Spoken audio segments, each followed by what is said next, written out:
Om Swastiastu. Salam sehat dan salam bahagia. Perkenalkan, saya Kadek Sudana. Saya lahirnya di Batu Kandik pada tanggal 1 April 1984. Saya merupakan anak kedua dari pasangan Imaditama dan Niwayanawi. Saya lahirnya di desa yang tergolong daerah terpencil di sebelah selatan Pulau Nusa Penida. Saya mengenyam pendidikan dari SD sampai SMA itu masih di Pulau Nusa Penida. Nah, baru setelah tamat SMA pada tahun 2002, saya melanjutkan studi Diploma 2 D2 PGSD di Kabupaten Buleleng, yaitu tepatnya di IKIP Negeri Singaraja. Puji syukur saya panjatkan kehadapan Ida Sang Hyang Widiwasa karena begitu menyelesaikan studi D2 di akhir tahun 2004 sudah ada bukaan CPNS di Kabupaten Kelungkung, dan saya merasa sangat bersyukur karena saya langsung bisa diterima lulus mengikuti tes seleksi dan mulai bertugas pada tanggal 1 Januari 2005 sebagai guru sekolah dasar yang ditempatkan di SD Negeri 1 Batu Kandik.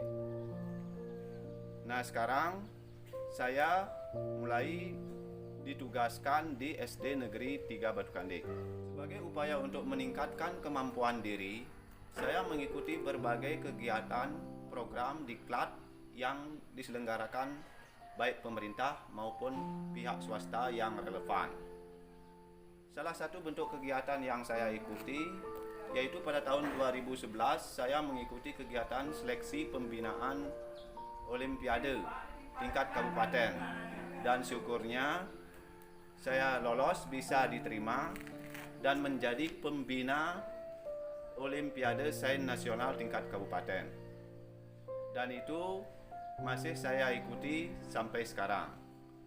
Kemudian pada tahun 2016 saya juga pernah ikut seleksi dan lulus menjadi instruktur nasional guru pembelajar. Saya merasa sangat tertarik dan termotivasi untuk bisa mengembangkan diri, apalagi seperti situasi sekarang di tengah pandemi. Saya mendengar ada informasi bahwa pemerintah menyelenggarakan program guru penggerak, di mana dalam guru penggerak itu ada upaya untuk melakukan transformasi pendidikan. Saya merasa sangat penasaran dan saya ingin ikut mencoba di dalamnya. Saya ingin tahu perubahan seperti apa yang bisa saya rasakan secara langsung setelah mengikuti kegiatan ini.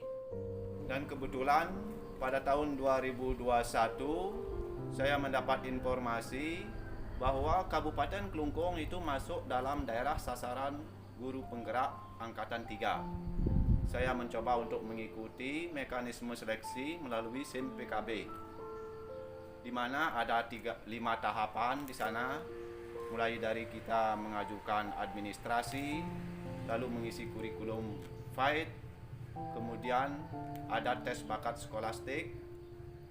Setelah lolos dari tiga fase itu, kita mengikuti simulasi pembelajaran dan mengikuti kegiatan wawancara.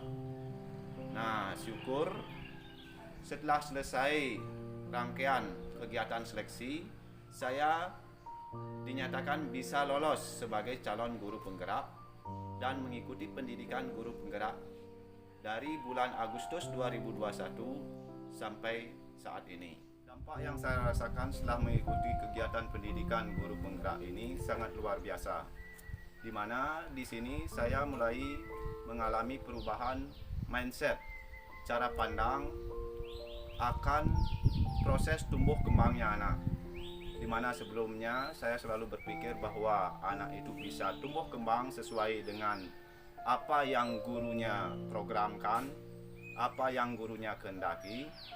Ternyata pemikiran yang seperti itu keliru, di mana melalui pembelajaran pendidikan guru penggerak dengan intisari pemikiran-pemikiran Bapak Pendidikan Ki Hajar Dewantara, kami diajarkan bahwa pendidikan itu sifatnya menuntun tumbuh kembang anak sesuai dengan kodrat alam dan kodrat zaman yang telah dimiliki, agar anak bisa mencapai kebahagiaan yang setinggi-tingginya dalam kehidupan baik sebagai pribadi maupun bermasyarakat. Di sini sebagai seorang pendidik kita harus mampu memposisikan diri sebagai seorang petani dan memandang anak didik sebagai bibit-bibit tanaman yang siap disemai. Seorang petani hanya mampu memelihara, merawat, dan mengupayakan agar tumbuh kembang bibit itu mampu maksimal. Tapi tidak bisa mengubah bahwa bibit yang satu bisa menghasilkan bibit yang lain. Kalau bibit padi mungkin bisa diupayakan untuk tumbuh kembang secara maksimal dengan dipupuk, dipelihara biar menghasilkan buah yang lebat, buah yang bagus. Tapi bibit padi tidak dapat kita ubah untuk menghasilkan jagung. Demikian juga sebaliknya. Makanya sebagai seorang guru kita harus benar-benar mampu melihat potensi dan bakat apa yang dimiliki oleh anak didik. Kemudian kita bisa mengoptimalkan, menumbuh kembangkan bakat dan potensi yang dimiliki tersebut sehingga anak memang benar-benar mencapai kemampuan sesuai dengan bakat. Dampak positif juga dirasakan oleh siswa, di mana siswa-siswa saya mulai merasa lebih senang, lebih nyaman dalam belajar, terutama ketika saya mulai menerapkan pembelajaran berdiferensiasi, di mana pembelajaran yang bisa mengakomodir kebutuhan anak, di mana sebelum proses pembelajaran kita harus bisa menilai kira-kira minat belajar anak itu seperti apa, kesiapan belajar anak bagaimana, dan profil belajar anak itu harus kita bisa nilai sehingga kita mampu melaksanakan proses pembelajaran secara baik, siswa menjadi senang, nyaman, dan mampu menumbuhkan prinsip merdeka belajar. Dampak yang positif juga dirasakan sekolah, di mana melalui proses pendidikan guru penggerak ini saya sering berkolaborasi dengan rekan-rekan sejawat, termasuk juga sering berkomunikasi dengan kepala sekolah tentang bagaimana menyusun visi misi sekolah ke depannya. Visi misi yang mampu mewujudkan konsep merdeka belajar dan mampu mewujudkan siswa yang memiliki karakter profil pelajar Pancasila.